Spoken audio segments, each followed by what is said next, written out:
afternoon. Thank you for joining us on Nationwide today. I'm Ogoch Kuka-Ona. Welcome. President Bola Tinubu has approved funding for the successful takeoff of the Category 2 UNESCO International Media and Information Literacy Institute in Nigeria.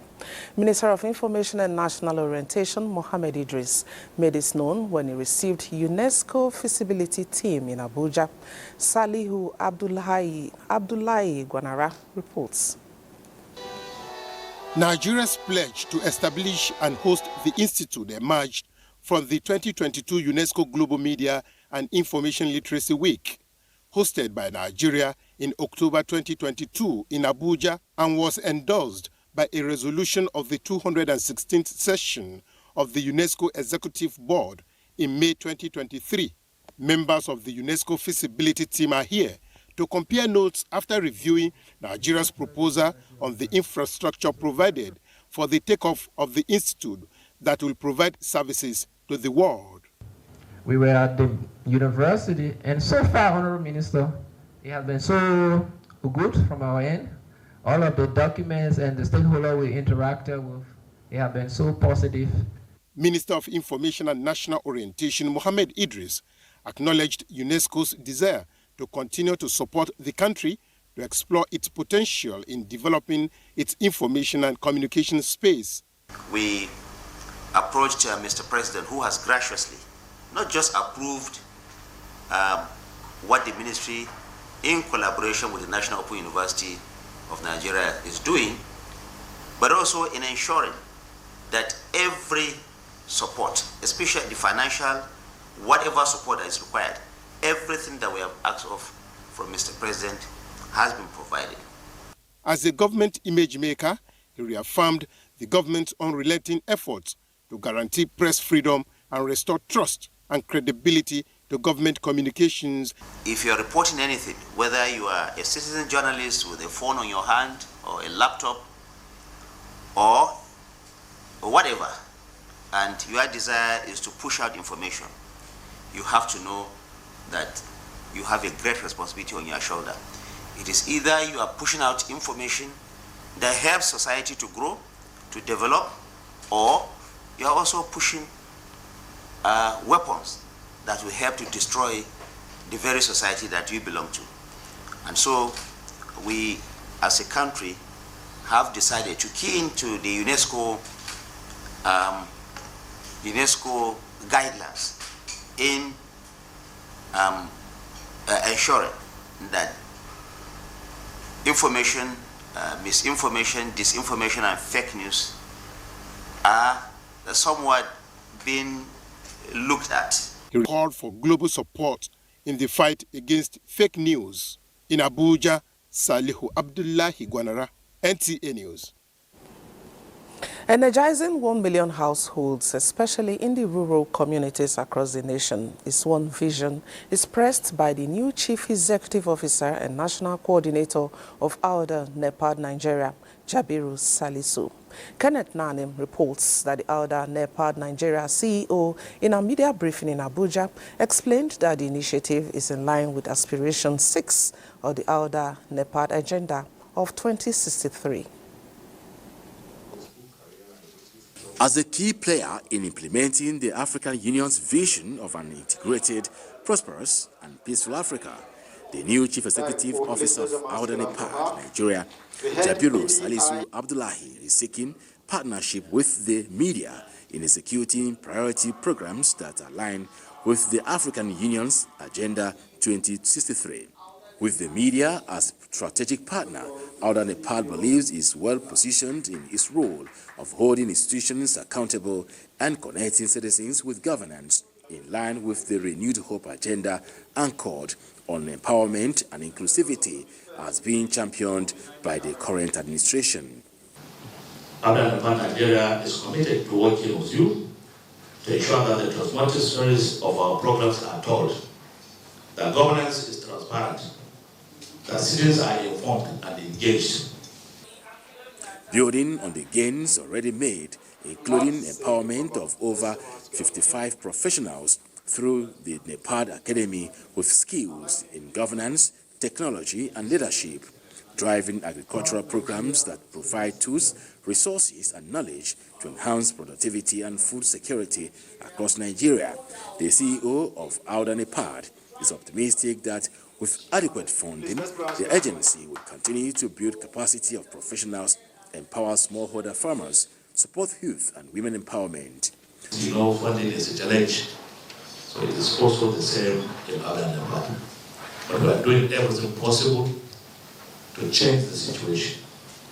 By the grace of Mr. President, our budget is being increased this year, and it will continue to increase as we move forward. Promoting regional integration through projects that unite Nigeria with the border African communities is also part of the initiatives by NTA Nigeria towards fostering sustainable development in Nigeria and Africa as a whole. Kenneth Nanim, NTA News. The National Emergency Management Agency, NEMA, has flagged off distribution of relief materials to victims of the tanker explosion at Dikko Junction in Niger State. Esu Edodi reports that the distribution of the relief materials took place at the Primary Health Care Center in Dikko. Saturday, January 18, a dark day in Dikko, Niger State, as petrol tanker explosion claimed 86 lives and many hospitalized, and this is the scene of the sad incident.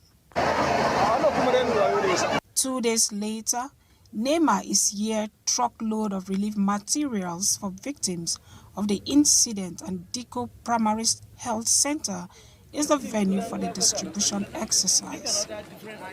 It's a moment to console and bring succor to the victims. Officials of the NEMA sensitize the residents on the dangers associated with scooping any petroleum product. As we continue to sympathize with you on Saturday's tragic event, I assure you all that NEMA stands ready to coordinate comprehensive support efforts aimed at disaster recovery. But in this particular issue, it was actually a generator that they switched on at that time. So meaning they're not well educated as to what and how they're supposed to behave during those times. We work for the victims, but cannot bring back our dead children. But we accept it with gladness, and we are happy about that. How many members of your family? There are two. I said one, Kaab Abdullahi, and the second one, junior brother, Abdul Wakil Abdullah. The frequent cases of tanker explosion now a national concern. Esu Idudi, NTA News. The former Managing Director of Assets Management Corporation of Nigeria, AMCOM, Ahmed Kuru, has been arraigned along with 4 others for allegedly defrauding Arik Airline 76 billion naira and $31.5 million. The defendants were arraigned before Justice Mojisola Dada of the Special Offences Court sitting in Ikeja, Lagos, on a 6-count charge bordering on theft, abuse of office, and stealing by dishonestly taking property of another by the Economic and Financial Crimes Commission, EFCC. The defendants, however, pleaded not guilty to all the 6-count charges. The counsel to the defendants, Professor Taiwo Osipiton, SAN, informed the court of a motion for bail application dated November 28, 2024 and November 29, 2024. Osipiton prayed the court to grant the defendants bail on liberal terms.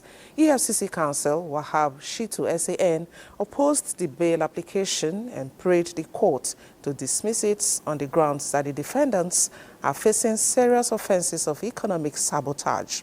After listening to all parties, Justice Dada granted bail to the defendants in the sum of 20 million naira each, with 2 sureties in like sum. The judge also directed that the defendants must submit their international passports with the court. The case has been adjourned to March 17, 18, and 19, 2025 for commencement of trial. A joint task team led by Commissioner of Police Olatunji Disu has taken proactive steps to combat vandalism and protect government and other critical assets in the territory. Asabe Williams reports that this strategy is yielding results, with several suspects arrested and stolen items recovered. The Commissioner of Police, FCT, Olatunji Disu, during his visit to the scrap market, also known as Panteka, announced that the FCT has witnessed a significant breakthrough in the fight against vandalism. He emphasized that the effort of the Joint Tax Team has successfully recovered critical government infrastructure, marking a major success in their ongoing operation. Today we recorded the wonderful success of recovery of over 20 manhole covers in just one shop at Dede Panteka. We want to enjoin members of the public to continue to give us wonderful information, to continue to cooperate with us. The Pantekas remain closed. It remains closed. If we see anybody who go there to operate, they will be arrested and they will be prosecuted. As a follow-up measure, the CP has implemented stricter measures, including a 2-week closure of all scrap markets in the FCT to allow for proper profiling. He urged the public to remain vigilant and report any suspicious activities, as the FCT administration will arrest and prosecute anyone caught vandalizing public infrastructure. In Abuja, Asabe Williams, NTA News. And Tessie Mary will now tell us more on this fight to finish on manhole vandals in the FCT, because the trend is becoming alarming. So Tessie, I can see you. What measures have been put in place to sustain the tempo? Thank you, Coach Kuka. You know, with the recent unpleasant trend of vandalism of infrastructure in the territory, which prompted the Joint Task Force. As you can see, they have visited some of the major Pantekas in the territory. They were in Dede and they were in Kabusa and others. And the message is clear that they will not rest on their oars until they see the end of it. As in fact, just in one shop, about 20 manholes were discovered. Just one shop. You can imagine the enormity of some of this vandalism in the FCT. These infrastructures are supposed to safeguard lives and property, but of course, criminals are not leaving them to where they are supposed to be, and this is really a serious challenge. And the Joint Task Force are saying that they must see the end of it. Okay, that's like reading a riot act. So what, in the course of gathering this report, what is the perceived way forward? The way forward is that there is need for attitudinal change. Like some of the measures they have taken, the profiling, as you heard from that report, is that all the traders in the Panteka will be identified. Means that whoever that comes to sell any scrap, you will know where he's coming from, so that in case if it is illegal, the government agency will be able to apprehend such. You know, if there is no market, there will be no sellers. So if they don't know where to sell these infrastructures, they won't even steal it in the first place. So the way forward is the need for all of us. From the viral video, you saw someone who showed how these manholes have been vandalized, shows that he's also contributing to nation building. So there's need for all of us. If you see something, say something, like the police will always say. That's the way forward. And in FCDA, they have also come up with the issue of using concrete to do manholes instead of these valuables. They say if they use concrete, these vandals wouldn't have any business stealing such concretes. And the market must be sanitized. Within these 2 weeks, there will be a lot of work done in Pantekas, profiling of traders, suspicious people will be apprehended. If all this is done, if there is no market, like I said, there will be no buyers. All right, thank you very much, Tessie. And if I may add, why destroy something that belongs to you? Is devilish. Thank you so much, Tessie. All right, the Federal Ministry of Livestock Development is working out modalities to upgrade standards of abattoirs nationwide for enhanced processing of animal products and other industrial use. The Minister of Livestock Development, Idi Mukhtar Meher, stated this when he undertook a facility tour at Abis International Abattoir, Gudu, in the nation's capital. Yusuf Jika reports. The ongoing construction of Abyss Farms Abattoir and partners has all the needed automated state-of-the-art equipment that can accommodate slaughtering of 1,000 heads of cows, 6,000 goats and sheep, thousands of chickens for both domestic and export purposes. Minister of Livestock Development, Idi Mukhtar Meher, who was impressed with the state-of-the-art facilities, said government will deploy mechanisms to redesign and upscale the standard of abattoirs across the country to serve as a hub for meat processing driven by high hygienic standards. We intend to come out with standard operating protocols for all abattoirs in the country so that minimum standard of hygiene is obtained at that level because meat borders on public health, and we want quality cuts to be available for every household in this country. In another development, the minister played host to the Brazilian ambassador to Nigeria, Carlos Garcete, pledging Brazilian commitment for a strategic partnership for improved livestock industry. We want to cooperate with Nigeria, not only sell products to Nigeria, but help Nigeria invest in agriculture and livestock. So to explore other areas of collaboration between the ministry and the Brazilian, the good people of the government of Brazil. The ambassador's visit is a follow-up to a pact brokered between the two countries during the G20 sideline meeting held in Rio, Brazil in November 2024. In Abuja, Yusuf Jika, NTA News. In the meantime, the Federal Ministry of Livestock Development has confirmed the outbreak of anthrax in Zamfara State. Anthrax, caused by the bacterium Bacillus anthracite, is a zoonotic disease that can affect various warm-blooded animals such as cattle, sheep, goats, horses, wildlife, even humans.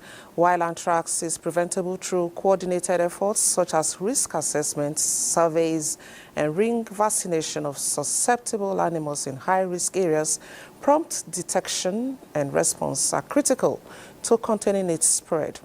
A statement by the Director, Information and Public Relations, Bem Kong, states that the ministry remains committed to collaborating with all stakeholders to ensure a swift and effective response.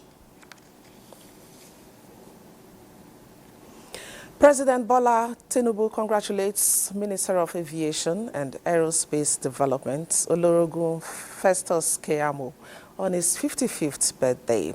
In a statement signed by the Special Advisor to the President on Information and Strategy, Bayo Onanuga, President Tinubu commends the learned Silk for his commitment to the administration's success and his dedication to transforming Nigeria's aviation sector into one that is safe, efficient, and customer-focused.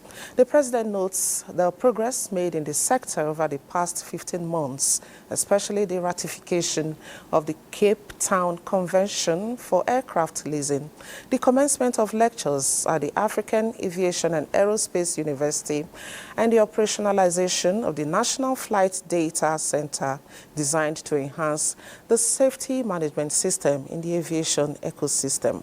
The President wishes Olorogun Keyamo many more years of good health, wisdom, and fulfillment in serving the nation.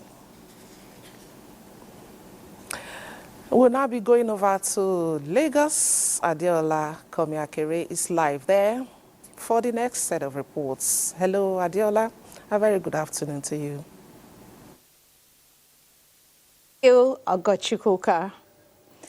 It has been given names and acronyms in different states of the Federation: Joint Task Force, Rapid Response Squad, Operation Burst. Interagency collaboration on security has become the norm, especially in addressing internal security challenges in Nigeria, and it seems to be expanding to incorporate local vigilantes and state aspirants and insurgencies. Correspondent Larry Belay takes a look at the gains of interagency collaboration since its inception. Interagency collaboration is the life wire of any functional security architecture. It is a systemic network of security outfits coming together to tackle any form of security threats or organized crime operations that presents itself. In Nigeria, this security network has helped improved intelligence gathering, communication, reduce duplication, increased trust, shared resources, improved decision-making, which has overall improved efficiency. Whether you are Army, Navy, Civil Defense, Immigration, Custom, all must work together to achieve that desired goal, the peace of the nation. Finally, there should be shared data. That's the essence of agencies that collect data, like NCC, and so all these data should be available on interagency basis. Based on the success recorded and with the network spreading towards local hunters, vigilantes, and ex-servicemen, stakeholders in the nation's security sector are convinced it is the best mode of operation. We already know how to pursue our mandate, but we will work this time around in year 2025 more assiduously with other security agencies.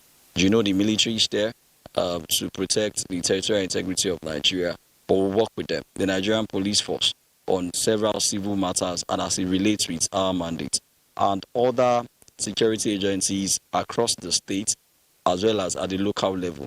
The present administration's focus on its security is evident in its proposed budget for 2025, which had the defense and security biting a considerable chunk of the budgetary allocation. This invariably means that interagency collaboration is now a status quo of internal security operations. In Lagos, Larry Bilayi, NTA News. Fake news has been a thorny issue, exacerbating social tension and undermining trust in credible information sources. With the widespread use of social media, misinformation has increased, thereby causing severe consequences. Joa Bukwola takes a look at its impact and how the trend can be curtailed. From false and inciting reports, misleading health information, fake news has become a festering sore, spreading like wildfire. The recent false information about safety on the Third Mainland Bridge is just one out of the deliberate falsehoods on the social media.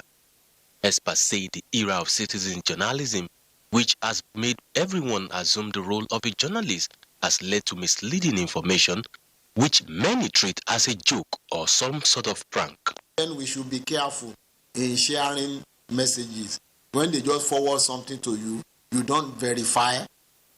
So because these are the things that we talk about believability, source credibility. What is the source of this information? So you will not see, they will just say share as received. While it takes just a click to spread this unverified information, many swallow this false narrative without verification. Media houses, especially very reputable and strong-standing media houses, have a responsibility to fact-check. Media experts say it has become imperative for journalists to rise to the challenge of combating fake news by upholding the highest standards of accuracy and accountability. And progress is written on a beautiful yellow ribbon, and it's a maxim for all Nigerians. Be a real Nigerian.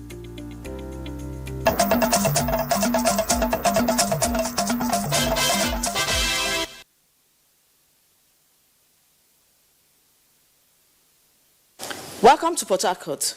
A cross-section of Port Harcourt residents are of the opinion that the Committee on Prerogative of Mercy set up by the President as part of the Renewed Hope administration will contribute largely to the decongestion of correctional facilities across the country. Kingsley Amaju reports that the people say it will help address concerns about alleged human rights violations. By the provision of Section 175 of the 1999 Constitution, as amended, the President is conferred with a special power of prerogative of mercy, which enables him to grant pardon to any person convicted of an offense. The Presidential Advisory Committee on Prerogative of Mercy is expected to play a key role towards supporting the dispensation of justice in relation to the congestion of correctional facilities, particularly in ensuring that eligible and deserving inmates are recommended to the President for consideration. The intention is to significantly help in promoting justice administration, rehabilitation, and human rights in Nigeria. They have to look into it, especially to decongest prison. They have been in the prison for correction center for years. This will help them. It will bring them back to normalcy. Understand? So they will be very happy to be integrated to their respective family and also to the society at large. Congestion of inmates at the correctional facilities has remained a growing concern in Nigeria, arising from delays in justice administration. Concerned residents have equally expressed displeasure that some people held at the correctional centers are innocent victims. I think I have tried to meet one or two cells. I find out that I see more than 2,000 persons in one cell, no space. Once a criminal is arrested or an individual has arrested, within 24 hours, take him to court to take care of it. If that person committed a crime, the person goes to prison. If that person didn't commit a crime, you allow the person to go. Once I met when we went for the prison counseling and testing for HIV, when you hear their stories, you will marvel. But my advice is that Nigeria government should be able to visit these prisons to know the ones that are innocent, so that they will be able to judge their issues and set them free. While the correctional facilities provide platform for rehabilitation and reformation of inmates, human rights advocates have equally noted that inmates may experience human rights violation owing to overcrowding at the correctional facilities. Thus, this committee, they note, has huge assignment to render towards the congestion of the correctional centers across Nigeria. In Port Harcourt, Kingsley Amajiri, NTA News. Medical practitioners have stressed the need for women to be more intentional about their health, particularly with regards to early detection of cervical cancer. This, they say, will help them take adequate measures to ensure prevention. Chidibiroya has details. Cervical cancer, also called cancer of the cervix, develops when abnormal cells in the lining of the cervix grow uncontrollably. In Nigeria, this disease is considered the second most common form of cancer, which is often associated with high mortality rates for women and girls between the ages of 15 and 44. Medical experts say persistent infection from human papillomavirus puts people at risk of cancer of the cervix. Discharge can manifest. Change of mood can come. Any female growing should be allowed or have access for such practice of prevention. The disease often goes unnoticed until it becomes deadly. This is why screening and vaccination are considered as effective prevention approaches. I don't really know much about it, but I know that it affects the cervix of a lady. So it's proper for us to go and check. And the only way we can do that is by going for scan, x-ray, swab, and the necessary things. Before now, I don't know about it, but now I'm aware about it. I will go to the clinic. Some of the risk factors of this silent killer disease include poverty, poor lifestyle, poor access to preventive services, and engaging in sexual activities early in life. We do what we call the pap smear. You now send to histological lab. They look at the cells of her cervix so that they can detect the early forms of cervical cancer. Health watchers reiterate that with proper screening, the disease can be detected early enough and properly managed. In Port Harcourt, Chidiebere Onya, NTA News. And as it's from Port Harcourt, it's back to Ogochukwuka for the rest of the news. Thank you, Dibabari. The federal government, through the Federal Ministry of Solid Minerals Development, has unveiled a 13-episode movie titled Hidden Riches to inspire Nigerians and draw investments to the potential opportunities inherent in the solid minerals sector. At the movie premiere, Permanent Secretary of the Ministry, Dr. Mary Ugbe, explained that the ministry intends to engage the public by using entertainment as an educational tool to shift public perception and attract investments to the sector. She says the ministry is committed to fostering innovation, creating awareness, and building capacity for the sector to realize its full potential as a major driver of economic growth and diversification, which is part of the present administration's key agenda. Stakeholders agree that there is a need for content-driven storytelling that informs and engages audiences, focusing on value addition, increasing Nigerian participation in the mining industry, tackling illegal mining, and formalizing artisanal miners by encouraging them to form cooperatives.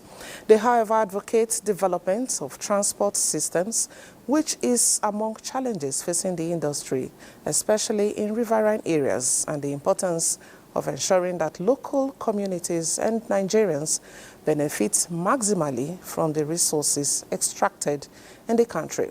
The series will be aired on the Nigerian Television Authority, NTA, every Saturday beginning from 25th January 2025 between 8:05 p.m. and 8:30 p.m. The incessant hike in food prices across the country has been attributed to a lot of factors. Top on the list is the exchange rate. Has the situation changed a few weeks after the Yuletide? Helen Dunku will tell us as she's looking at the cost of some staple food items and how Deltans are coping. Prices of food items in Nigeria have been on a steady rise, affecting the lives of citizens daily. This increase is attributed to several factors, which include insecurity, climate change, exchange rates fluctuations, and lack of price control. It's really outrageous. It's terrible. Horrible. I mean, how can things be increasing not even high inflation? We are managing, we are squeezing, trying to ensure the children are okay, trying to ensure we are meeting up with our bills. But sincerely it's very, very difficult for us. There is also the need to empower farmers with the provision of incentives like fertilizers, high-yielding crops. The food security policy of the federal government aims at reducing malnutrition and hunger. Now, from last year, December, we sold a bag of rice. We sell 95,000. For mango rice, we sell 110. Then foreign rice, 120, 125, depending the grade. So as from this year, January now, so the price is coming down small. Nigerians, who are known for their resilience, are hopeful that this food security policy of President Bola Ahmed Tinubu will take Nigerians to better days. In Asaba, Helen Dunku, NTA News. And for more information on this, let's join Helen in Asaba, this time live. Helen, yes, we saw a trader confirming reduction in the price of bag of rice. What other staple food items have their prices gone down, and what could be responsible for the downward trend?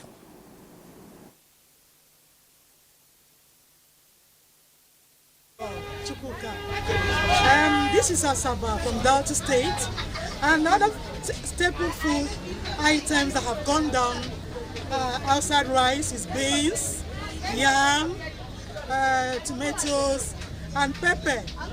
I think that the factor is that this is the season, the dry season, where these fruits are being harvested. And we are hopeful that this season that this food is being harvested, that Deltans will use the opportunity to stock their homes. Should the food increase tomorrow. This is an opportunity, a great opportunity for a whole lot of Deltans to stock their homes. The noise, the background noise there is kind of hindering your outputs there. So what is the state government doing to complement federal government's efforts in this?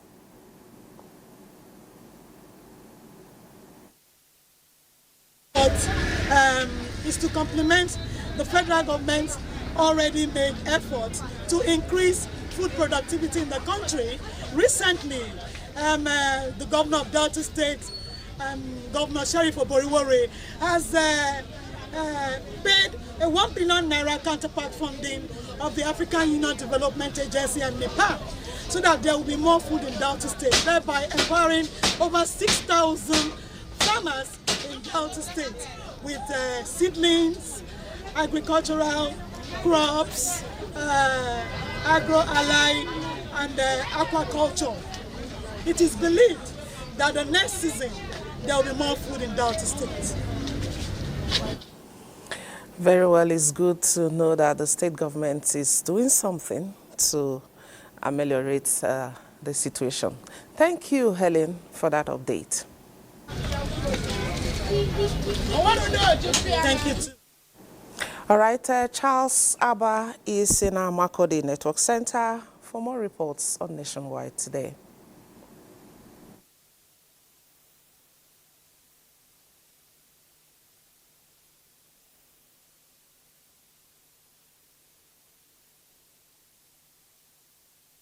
Welcome to Enugu Network Center. Insecurity in Anambra State will now be a thing of the past. With the signing into law, the Anambra State Homeland Security Law 2025 and launching of a special security operation, Operation Udogachi. The launch of the Operation Udogachi, which is Peace Shall Prevail, and the signing into law, the State Homeland Security Law 2025, which establishes a new vigilante architecture codenamed Agune Chamber, provides framework for community ownership and participation in sustaining security in the communities. The governor, who highlighted the overview of the law and operations of the special security outfit, noted that the state will have zero tolerance for criminality in the This special intervention as an emergency action complements regular policing. It's a complement to regular policing work by upscaling intelligence gathering, rewards whistleblowers, enhances rapid response, and also to urgently root out the criminals from any and every arm in Anambra State. The governor also extended amnesty to criminal elements to surrender themselves before the end of February this year. Let me reiterate our extension of hand of friendship and amnesty to kidnappers, cultists, drug dealers, and other categories of criminals to surrender themselves with their weapons, and our government will ensure that they are rehabilitated and empowered to become productive citizens. Meanwhile, stakeholders say the state government's initiative is a step towards solving the problem of insecurity. In Oka, Ndamkalo, NTA News. Leveraging the expertise and efficiency of the private sector through the public-private partnership arrangement is an agenda of the Enugu state government that is beginning to yield fruit in the housing sector. Susan Eze reports that the investors at the Papila Villa Estate appreciated the opportunities provided by the state government's housing development plans. A secured and hospitable environment is a catalyst for businesses to thrive. Describing the Iva Valley environment, the location of the Papilo Estate as secured and serene, the Executive Director, First Choice Afro Villa, Patrick Onoakibe, enjoined investors, particularly those in the southeast, to think home and key into the Enugu State Government's housing development agenda. Commending the state government for providing an investment-friendly environment, he said this will make decent and affordable shelters available to all residents. Without the environment that Barrister Peter Ndubi Simba have given to us, we wouldn't have come into this state. Right now, the road infrastructure is crazy. The security is very tight in Enugu.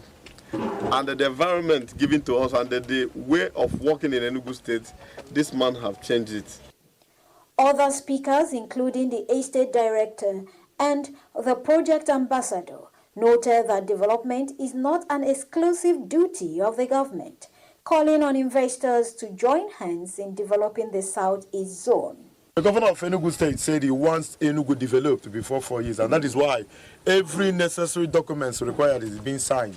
So it's our duty to convince people to come into Enugu State, build, live, and then make Enugu State California. I made it a point of duty to make sure, being a part of this villa, that I can help some of our brothers who trust me already.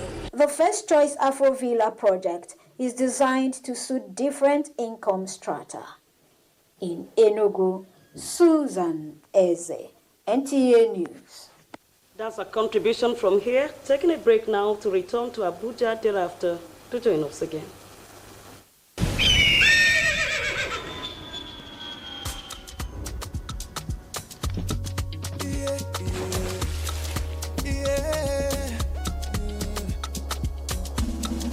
Never been easier to switch to gas. Join the cleaner energy revolution. Choose LPG for cooking and CNG for your vehicles. Clean energy for brighter future. This message is brought to you by the Office of the Honorable Minister of State for Petroleum Resources, Gas, supported by the Nigeria Midstream and Downstream Petroleum Regulatory Authority, NMDPRA.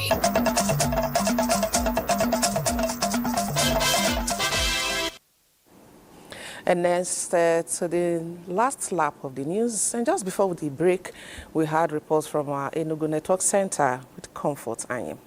And now back in Abuja, the 5-kilometer Naharati River Ukia Road project in the FCT has been completed and opened for the motoring public and other road users. This fulfilled promise came to light at the official inauguration of the emergency road project by the FCT Minister, Nyesom Wike. Onoze Yakubu captured the mood of members of the benefiting community. Precisely on the 5th of January 2024, this 5-kilometer alternative route to Abuja town was flagged off. And 1 year down the lane, the project has been completed with asphalts and 3 river bridges. The mammoth crowd reflects a dream come true. Stakeholders say the completion of the project is promise made and fulfilled, which will impact the lives of the residents of Abuja.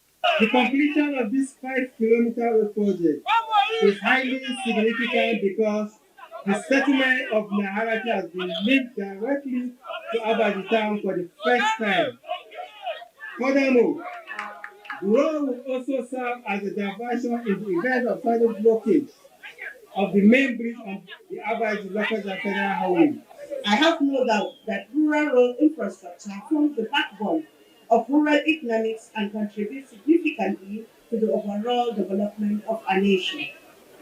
Also, improved road networks such as this Naharati River access road connects rural producers to markets, enabling them to sell their goods at fair prices and access essential services more easily.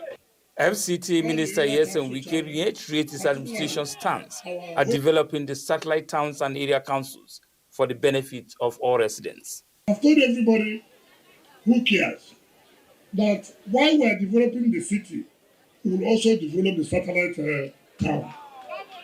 Throughout this week, from today till Friday, we have devoted ourselves to commission of projects in the 6 area council, so that everybody will know that we are not only concentrating in the city. As we are developing the city, so also we'll be developing the satellite town. Nyesom Wike was bestowed with the traditional title of Hasken Abuja, meaning the light of Abuja. Onoze Yakubu, NTA News. And it's now time for trending reports in sports. After their historic win over New Zealand, Nigeria's female cricket team, the Yellow Greens, are set to continue their winning runs at the ongoing Under-19 Cricket World Cup in Malaysia. Presently second on the table behind South Africa with 2 wins. Nigeria and South Africa will rekindle old sport rivalry in the third Group C encounter on Wednesday.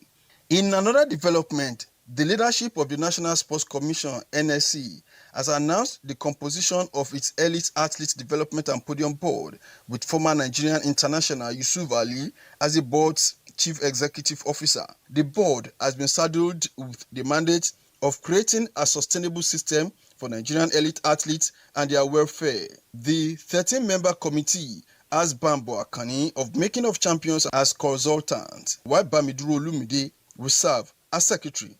Meanwhile, the Director General National Sports Commission, Bukola Olopade, also pledged the support of the Commission to the National Institute for Sports, Lagos, in order to achieve its core mandate. While receiving the DG National Institute for Sports, Professor Lawale Moronkola, at the Bossa in Yako Ulokun in his Abuja office, Olopade assured that with the feelers he and the chairman, Shehu Diko, had received from sports stakeholders about the positive turnaround of the fortunes of NIS, the Sports Commission will continue to give unwavering support to the National Institute for Sports, Lagos. In grassroots golf development, Tunde Owolabi has emerged winner of the maiden edition of the Discount President Golf Tournament 2025 with a gross score of 95 and net score of 74. Evelyn Oyome emerged the ladies' guest cross winner with 84 gross. The take home is that it is good to relax. It's not all about work. They shouldn't be all about work. There should be a social life.